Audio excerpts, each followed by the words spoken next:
Hello student, कैसे हैं आप सभी। उम्मीद करते हैं आप सभी अच्छे होंगे, स्वस्थ होंगे और अपने अपने पढ़ाई में व्यस्त होंगे। तो जितने भी स्टूडेंट्स 2026 में बिहार बोर्ड से क्लास 10th का एग्ज़ाम देने वाले हैं, उन सभी स्टूडेंट्स के लिए आज मैं मैथमेटिक्स का 4 क्वेश्चंस लेकर के आया हूँ मेरे प्यारे बच्चे। और ये वो सभी क्वेश्चंस है जो आपके एग्ज़ाम में इससे पहले पूछा गया है और बहुत सारे बच्चे को इस क्वेश्चंस में प्रॉब्लम भी होती है।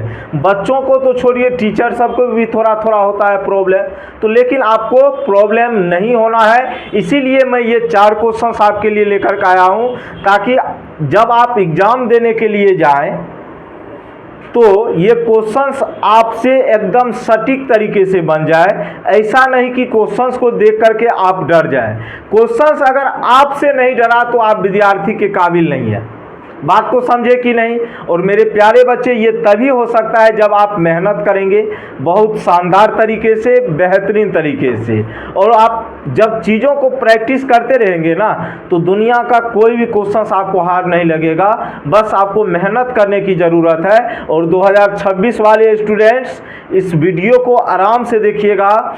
जहाँ पे अगर आपको प्रॉब्लम्स होगी तो वहाँ पे आप हमें कमेंट कर सकते हैं कि सर मुझे यहाँ प्रॉब्लम हो रही है, आप फिर से बता दो। तो मैं प्रयास करूंगा कि फिर से मैं आपको बता दूं, लेकिन मुझे जहां तक लग रहा है अगर मैं एक बार आपको समझा दूंगा तो मैं गारंटी के साथ कह सकता हूं कि दोबारा आप हमसे नहीं पूछेंगे। इतना मुझे अपने आप पर विश्वास है कि बहुत से बहुत एक बार मुझे समझाना होगा, उसके बाद खुद आप सीख जाएंगे। उसके लिए आपको कोई टेंशन लेने की ज़रूरत नहीं है। तो मेरे प्यारे बच्चे, चलते हैं हम अपने क्वेश्चंस की तरफ। और ये वो क्वेश्चंस है जो आपके एग्जाम में इससे पहले पूछा गया है। तो सबसे पहला काम करेंगे मेरे प्यारे स्टूडेंट्स कि जो भी क्वेश्चंस हमारे पास है उसको पढ़ेंगे शानदार तरीके से और बेहतरीन तरीके से। तो पहला नंबर क्वेश्चंस देख रहे हैं मेरे प्यारे बच्चे। यहाँ पे आप कहा गया है उस एपी के प्रथम, समझना, उस एपी के प्रथम 22 पदों का योग ज्ञात करें जिसमें सार्वअंतर आपको दिया गया है प्यारे बच्चे 7 है और 22वां पद कितना दिया गया 149 है। इसने क्या कहा है मेरे प्यारे स्टूडेंट्स, उस एपी के 22 पदों का योग ज्ञात करें। कितने पदों का प्यारे बच्चे? 22 पदों का योग ज्ञात करें जिसके लिए सार्वंतर आपको दिया गया है 7 है और 22वां पद कितना दिया गया है प्यारे बच्चों 149 है। तो मेरे प्यारे स्टूडेंट्स ध्यान दीजिएगा, यहाँ पे अगर आप प्रथम पद निकाल लेते हो तो कहानी आपकी बन जाएगी। तो पहला नंबर आपका ये प्रश्न है और इसका हम सॉल्यूशन करने वाले हैं। तो देखो मेरे प्यारे बच्चे, सबसे पहले आप क्या करोगे, मान लो, माना कि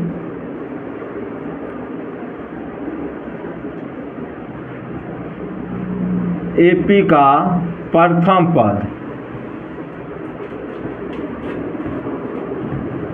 पद को मान लेते हैं ए है तथा सार्वंतर क्या है प्यारे बच्चों डी है। मान कोई दिक्कत बोलो हाँ या ना। तो मान लिए कि जो एपी हमें दिया गया उसका प्रथम पद क्या है प्यारे बच्चों ए है, सार्वंतर क्या आपका डी है। तो मेरे प्यारे स्टूडेंट्स, हमें 22 पदों का योग ज्ञात करें जिसमें सार्वंतर मतलब डी का वैल्यू हमें कितना दिया गया है -7 दिया गया है। कितना दिया गया है? 7 यही दिया गया है जी। उसके बाद 22वां पद हमें दिया गया, तो 22वां पद को T22 हम लिखेंगे, बोलो हाँ या ना। और इसका वैल्यू कितना दिया गया 149। और मैंने क्या आपको बताया था मेरे प्यारे बच्चे, इसी T22 को आप क्या लिख सकते हो, a प्लस कितना d, 22वां पद है तो a प्लस 21d बराबर कितना 149। जब मैं एपी पढ़ा रहा था आपको तो बताया था ना, जैसे ये 22वां पद है तो 22वां पद को आप क्या लिख सकते हो, a प्लस 21d क्या आप लिख सकते हो जी। मतलब जो प्रथम पद है उसमें क्या करेंगे, जो भी पद दिया गया उससे एक कम करके d का मल्टीप्लाई करके दोनों को जोड़ देंगे। जैसे 22वां पद है तो a प्लस इसको हम क्या लिखेंगे 21d, तो a लिख दिए। देखिए 22 में से 1 घटाएंगे कितना आएगा 21, d से मल्टीप्लाई कर देंगे तो ये आपका क्या आ जाएगा 22वां पद। और इसका वैल्यू कितना दिया गया था 149। अब मेरे प्यारे बच्चे, ये आपको पता है a प्लस 21d बराबर 149 है, उसमें d का वैल्यू पता है, तो क्या यहाँ से आप ए का मान नहीं निकाल सकते हैं, बिल्कुल निकाल सकते हैं। तो ए प्लस 21, डी का मान कितना है प्यारे बच्चे 7 है, कितना है जी 7, तो बराबर में कितना हो जाएगा 149। तो यहाँ से ए प्लस 147 बराबर 149 हो जाएगा, और ए का मान प्यारे बच्चे होगा 149 माइनस आपका 147, कितना आएगा 2 आएगा। ये किसका वैल्यू आ गया प्यारे स्टूडेंट्स, ए का वैल्यू आ गया। अब ए का मान पता है, डी का मान पता है, हमसे किसका वैल्यू पूछा गया है 22 पदों का योग। अब हम निकालेंगे एपी के 22 पदों का योग, एपी के 22 पदों का योग, बोलो हाँ या ना, 22 पदों का योग। प्यारे बच्चों एक चीज़ बताओ, एस एन बराबर हमने फार्मूला क्या बताया था आपको, n/2 into 2a plus n-1 into में d बताया था, बोलो हाँ या ना। अब भैया n के जगह यहाँ पे क्या होगा बोलो तो 22 हो जाएगा, चूंकि 22 पदों का योग कहा गया है। अरे बोलो हाँ या ना, देखो नीचे तक जा सकते हैं क्या, एक स्टेप, तो s 22 निकाल लो तो 22/2 होगा प्यारे बच्चों। 2a का मान कितना 2, a का मान 2 निकला जी, फिर प्लस n-1 तो 22 - 1 इंटू में d का मान कितना है 7, इधर लिख सकते हैं। तो यहाँ से हो जाएगा s 22 का वैल्यू प्यारे बच्चे कितना, देखो 22/2 का मतलब 11, 2 दूना 4, इधर हो गया 21, 21 सत्य कितना होगा 147, कितना हो जाएगा प्यारे बच्चों 47, 147 हो जाएगा ना। अब देखो 147 में 4 जोड़ोगे कितना होगा 151, कितना हो जाएगा 151, तो 11 गुना हम करेंगे कितना 151। अब 11 गुना 151 आप करेंगे तो आपको पता होना चाहिए कितना हो जाएगा लगभग में आपका, देखिए कर लीजिए क्या दिक्कत है। तो 151 फिर 151 ऐड कर दीजिए, कहानी ख़त्म, 5 1 6, 5 1 6, ठीक है 1661 हो जाएगा, कितना हो जाएगा प्यारे बच्चों 1661। यही आपके प्रश्न का क्या होगा सही जवाब हो जाएगा। तो ठीक है मेरे प्यारे बच्चों, चलिएगा नेक्स्ट क्वेश्चन की तरफ बढ़ते हैं, ठीक है। कहाँ से था ये क्वेश्चन, इसमें से था, किसमें से था, ये सला बुक सब वहाँ पे छोड़ दो, ठीक है। चलेंगे अब नेक्स्ट क्वेश्चंस की तरफ, किधर गया मान, कौन वाला है, कहते हैं कुछ करने लगते हो, कुछ हम खोज रहे हैं, कुछ ही कर रहा है कुछ। चलो दूसरे नंबर क्वेश्चंस को देखते हैं। दूसरा नंबर क्वेश्चंस में क्या कहा गया प्यारे बच्चों, समझना। कहा गया समबाहु त्रिभुज ABC की प्रत्येक भुजा A है, समझना। एक समबाहु त्रिभुज ABC है जिसका प्रत्येक भुजा क्या है A है, तो सिद्ध करे कि त्रिभुज का शीर्षलंब क्या होता है √3/2a होता है। सिद्ध करके बताए थे, याद आया। तो देखो यहाँ पे 2 नंबर क्वेश्चन है, इसका सॉल्यूशन देखेंगे। सबसे पहले मेरे प्यारे बच्चे एक समबाहु त्रिभुज आप बना लो, और आप सभी जानते हैं समबाहु त्रिभुज की प्रत्येक भुजा क्या होती है, बराबर होती है। क्या होती है, बराबर। अगर ये आपका A है तो मेरे प्यारे बच्चे ये भी A होगा, ये भी क्या होगा A होगा। अरे बोलो हाँ या ना। अब मेरे प्यारे बच्चे सबसे पहला काम करो, देखो ये आपका समबाहु त्रिभुज है तो लिखेंगे, दिया है, देखो समझा रहे हैं, आराम समझना। दिया है ABC, एक कौन सा त्रिभुज है प्यारे बच्चों, समबाहु त्रिभुज है। कौन सा त्रिभुज है जी, समबाहु त्रिभुज है। कोई दिक्कत, बोलो हाँ या ना। अरे बोलो हाँ या ना। और समबाहु त्रिभुज है तो यहाँ पे दिया गया है AB बराबर BC, अब BC बराबर क्या दिया गया CA बराबर कितना A। चूंकि कहा गया प्रत्येक भुजा A है और त्रिभुज आपका ABC है, तो AB भी A होगा, BC भी A होगा, AC भी A होगा, क्योंकि ये समबाहु त्रिभुज है। कौन सा त्रिभुज है, समबाहु त्रिभुज की प्रत्येक भुजाएं क्या होती है, बराबर होती है। अब रचना आप चाहो तो कर सकते हो, बोलो हाँ ना। आप क्या करें, A से एक AD लंब डाल दीजिए, किस पे, BC पे। किस पे बुआरे, BC पर। किस पे डाल देंगे, BC पे। बोलो हाँ या ना। क्या कर दिए, लंब डाल दिए, बोलो हाँ या ना। अब मेरे प्यारे बच्चों यहाँ से हमें हाइट इसी का तो वैल्यू निकालना है, इसी का क्या निकालना है, वैल्यू निकालना है। जो हाइट होगा यही लंब का यहाँ पे काम करेगा, बोलो हाँ या ना। अब मेरे प्यारे बच्चे शीर्षलंब पूछा गया ना, शीर्षलंब। शीर्षलंब मतलब क्या, ऊंचाई को ही बोलते हैं, समझ गया कि नहीं। तो रचना से क्या हुआ, रचना क्या करेंगे, तो ये हमें इसका नाम D दे दीजिए। क्या दे दीजिए भैया प्यारे बच्चों, D। तो रचना से क्या क्या हमने AD लंब डाल दिया, किस पे, BC पे। किस पे बुआरे, BC पे। बोलो हाँ या ना। और हमें क्या ज्ञात करना है, ज्ञात क्या करना है, बोलो, ज्ञात करना है AD की लंबाई, AD की लंबाई, यही बताना है जी, बोलो हाँ या ना। अब देखिए प्यारे बच्चों, चूँकि क्या है यहाँ पे प्रमाण में अगर देखेंगे AD लंब है आपका, AD क्या है प्यारे बच्चों, लंब है। AD लंब है किस पे बताओ तो BC पे, है कि नहीं। अगर AD लंब है BC पे तो हमने क्या बताया था आपको, बताइए। जब लंब यहाँ पे होगा तो इसको ये दो बराबर भागों में विभाजित करेगा, तो इसीलिए BD बराबर हो जाएगा DC। BD बराबर क्या हो जाएगा, DC। जब हम समबाहु त्रिभुज में लंब डालते हैं तो उसको दो बराबर भागों में विभाजित करेगा, जिस भुजा पर हम डालेंगे। तो यहाँ से BD बराबर क्या हो जाएगा, DC। और ये किसके बराबर हो जाएंगे, BC के आधे के बराबर हो जाएंगे। किसके बराबर प्यारे बच्चों, तो यहाँ से जो अगर आप देखोगे BD बराबर DC बराबर क्या निकल गएगा, BC का मान A था तो A/2 निकल के आएगा। कहने का सेंस हुआ ये आपका A/2 होगा, ये भी आपका क्या होगा, A/2 होगा, हाँ या ना। अब समकोण त्रिभुज आप ABD में चलेंगे, त्रिभुज ABD में, बोलो हाँ या ना। ये D आपका 90 डिग्री है ना जी, बोलो हाँ या ना। तो यहाँ पे कर्ण क्या होगा, 90 डिग्री के सामने AB का स्क्वायर, और AB का जो स्क्वायर होगा BD square plus AD square के बराबर होगा। BD स्क्वायर प्लस किसके, AD स्क्वायर के बराबर।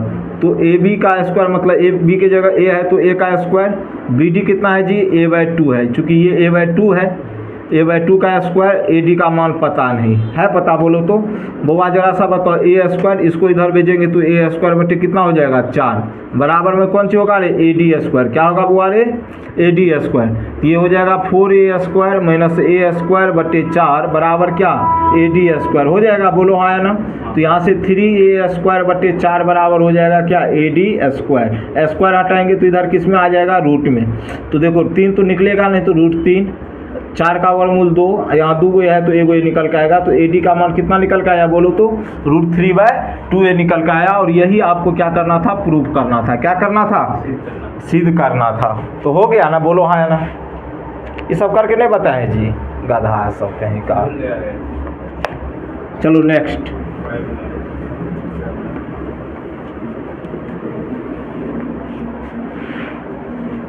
चलिए 3 नंबर अब हम आपको समझा रहे हैं, आराम से समझिएगा। इसमें ज़्यादा लैंग्वेज लिखने की ज़रूरत नहीं, सिर्फ समझना है। क्या करना है प्यारे बच्चों, कहा गया एक वृत्त की त्रिज्या जो है 6 सेंटीमीटर है। कितना सेंटीमीटर है, वृत्त के उस जीवा की लंबाई बतावे जो वृत्त के केंद्र से 4 सेंटीमीटर की दूरी पे है। तो यहाँ पे आपके पास एक प्यारे बच्चे वृत्त है, क्या है प्यारे बच्चे, वृत्त, ठीक है। और यहाँ पे आपका वृत्त का केंद्र, देखो वृत्त की त्रिज्या 6 सेंटीमीटर है, तो वृत्त की त्रिज्या कितना सेंटीमीटर है प्यारे बच्चों, 6 सेंटीमीटर। तो कोई दिक्कत नहीं है, तो ये आपकी हो जाएगा कितना, वृत्त की ये आपका त्रिज्या हो गया कितना सेंटीमीटर, 6 सेंटीमीटर, हाँ या ना। अब इसमें क्या कहा गया समझिएगा, कहा गया वृत्त के उस जीवा की लंबाई ज्ञात करें, वृत्त के उस जीवा की लंबाई ज्ञात करें जो वृत्त के केंद्र से 4 सेंटीमीटर की दूरी पे है। अब प्यारे बच्चों ये 6 सेंटीमीटर है, बोलो हाँ या ना। अब यहाँ से जीवा अगर आप यहाँ पे खींच रहे हैं ऐसे करके, बोलिए हाँ या ना। ये आपका क्या हो गया, वृत्त का जीवा हो गया। इसका नाम A रख दीजिए, इसका नाम B रख दीजिए। अरे बोलो हाँ या ना। अच्छा ये आप ये क्या खींचे थे, त्रिज्या, क्या खींचे थे, त्रिज्या जी। अब इसको आप यहाँ से मिला दीजिए, इसको क्या कर दीजिए, इसका नाम O रख दीजिए। अब इसको मिटा दीजिए, चूंकि केंद्र से परिधि तक की दूरी क्या होती है, वृत्त की त्रिज्या होती है ना। तो देखो केंद्र से परिधि तक गए तो ये वृत्त की त्रिज्या हो गई कितना, 6 सेंटीमीटर। जो हमने ऐसे बनाया इसको ऐसे बना दिया, उससे कोई दिक्कत तो होगा नहीं। उसके बाद अब कहा गया वृत्त के उस जीवा की लंबाई ज्ञात करें जो वृत्त के केंद्र से 4 से, यहाँ पे मान लीजिए P कोई बिंदु है और वृत्त के केंद्र से ये जो है, ये जो जीवा है, ये क्या है, वृत्त की जीवा है, ये कितना सेंटीमीटर की दूरी पे है, तो 4 सेंटीमीटर की दूरी पे है। तो प्यारे बच्चों जरा सा ये बताओ, ये आपका कितना डिग्री का कोण बनाता है, यहाँ पे 90 डिग्री। देखिए जब वृत्त के केंद्र से जीवा को हम मिलाते हैं तो वो जब वृत्त के केंद्र से हम किसको मिलाते हैं, जीवा को, तो उसको 2 बराबर भागों में विभाजित करेगा तथा 90 डिग्री के साथ एंगल बनाएगा। कितना डिग्री के साथ, तो यहाँ पे देखो बउआ 90 डिग्री के सामने क्या होता है, कर्णन होता है। तो त्रिभुज हम चलते हैं किस में, OPB में, किस में बुआरे, तो इसमें देखो तुम्हारा P जो है प्यारे बच्चों कितना डिग्री है, 90 डिग्री।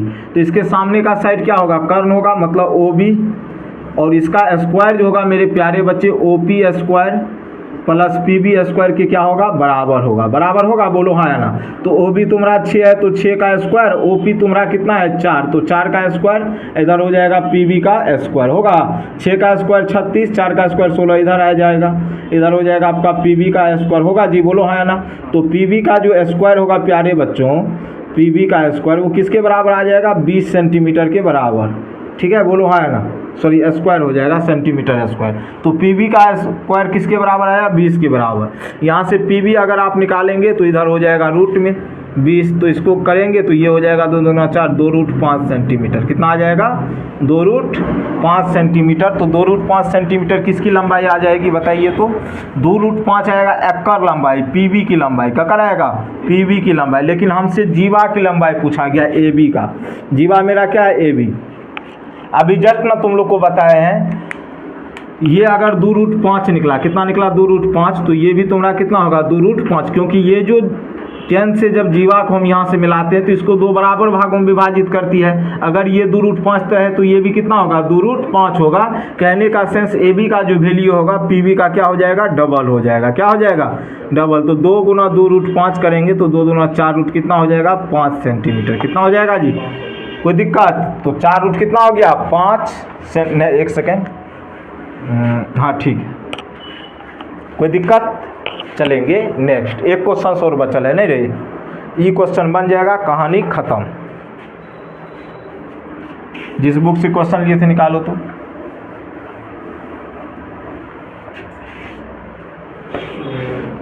चलो, आज के क्लास का ये है अंतिम प्रश्न, लेकिन सबसे बेहतरीन प्रश्न, आराम से देखना। कहा गया एक बेलन का जो वक्र पृष्ठ क्षेत्रफल है प्यारे बच्चों, एक बेलन का वक्र पृष्ठ क्षेत्रफल 214 मीटर स्क्वायर है तथा इसका आयतन 924 मीटर क्यूब है, तो इसके व्यास और ऊंचाई का अनुपात बताइए। देखिए, एक बेलन है आपके पास जिसका वक्र पृष्ठ क्षेत्रफल आपको दिया गया है 264 मीटर स्क्वायर है तथा इसका आयतन 924 मीटर क्यूब है, तो इसके व्यास और ऊंचाई का अनुपात पूछा गया है। तो मेरे प्यारे बच्चे देखो, बेलन का जो वक्र पृष्ठ क्षेत्रफल होता है 2 पाई आर एच होता है जी, बोलो हाँ है ना। और इसी का वैल्यू दिया गया है 264 मीटर स्क्वायर दिया गया है ना। देखो, इसको अगर आप हल करोगे तो 2 पाई का मान कितना होता है जी, 22/7। आर एच का मान तो नहीं पता, तो इसको ऐसे आप छोड़ दीजिए, बराबर में 264 मीटर स्क्वायर। देखिए 22 दूना कितना होता है 44, 44 से ये कितना बार में कट जाएगा, 6 बार में। तो आर एच का मान हो जाएगा 7 के कितना बुआरे 42 मीटर स्क्वायर। चूंकि ये नीचे में है तो उधर जाएगा, ऊपर चल जाएगा, तो 42 मीटर स्क्वायर। बोलो हाँ है ना। इसको आप तत्काल के लिए 1 मान लीजिए। क्या मान लीजिए, 1। कोई दिक्कत, चलो ध्यान देना। तो बोआ मेरे, उसके बाद कहा गया इसका आयतन 924 मीटर क्यूब है। तो बेलन का आयतन क्या होता है, पाई आर स्क्वायर एच, और ये किसके बराबर है, 924 मीटर क्यूब के बराबर है। बोलो हाँ या ना। तो मेरे प्यारे बच्चे, पाई, इसको हम क्या लिख सकते हैं, आर एच इंटू में कितना एच बराबर कितना 924 मीटर क्यूब। देखो लिख सकते हैं ना, चूंकि 2 आर था तो एगो एच के साथ आर ले लिए, 1 सेकेंड, एच नहीं आर होगा यहाँ, ठीक है। यहाँ क्या होगा, आर। तो यहाँ से देखो, तो 2 गो आर था तो एगो आर एच के साथ, एगो आर अकेले, तो फिर आर गुना आर क्या होगा, आर ही स्क्वायर होगा। पाई का मान कितना होता है जी, 22/7। आर एच का मान आप कितना निकाले हैं, 42। कितना निकाले हैं जी, आर, इधर हो जाएगा 924। देखो ध्यान से, 7 छाके 42, 7 छाक कितना 42, 132 से 7 बार में ये आपका कट जाएगा। कितना बार में जी, तो आर का मान कितना आ जाएगा, 7 सेंटीमीटर, सॉरी मीटर था तो 7 मीटर आ जाएगा। तो आर का मान पता चल गया 7 मीटर। पहले आप एच का मान निकाल लो। तो समीकरण 1 में, यहाँ पे 1 दिख रहा है ना आपको जी, अरे बोलो हाँ या ना। तो समीकरण 1 में आर एच का वैल्यू 42 मीटर है, आर का मान पता है, तो क्या यहाँ से हम एच का नहीं निकाल सकते हैं, तो आर गुना एच है जी। तो आर की जगह कितना रख देंगे, 7, गुना एच बराबर कितना 42 मीटर, ठीक है। बोलो हाँ है ना, स्क्वायर जो भी है। तो यहाँ से देखो एच बराबर हो जाएगा 42/7, 7 छाके कितना नूरे 42, तो एच का मान कितना आ गया 6 मीटर। कितना आ गया जी, 6 मीटर। कितना मीटर। अब प्यारे बच्चों हमसे पूछा गया है व्यास और ऊंचाई का अनुपात, व्यास और ऊंचाई। तो यहाँ तो हम त्रिज्या निकाले हैं, बोलो त्रिज्या क्या होता है, सॉरी व्यास जो होता है त्रिज्या का डबल होता है। त्रिज्या अगर 7 है तो व्यास कितना होगा 14। ऊंचाई कितना निकला है 6, तो दोनों का रेशियो लीजिएगा तो 2 7 14, द्वितीय कितना जी 6, तो 7 अनुपात कितना आ जाएगा बताइए जरा सा 3 आ जाएगा। कितना आ जाएगा 3 आ जाएगा। और यही आपके प्रश्न का होगा सही जवाब। और हम उम्मीद करते हैं कि चीज़ें आपको समझ में आई होगी। तो आज के लिए हम लोग इतना ही रखते हैं। बाय बाय, टेक केयर, जय हिंद, जय भारत।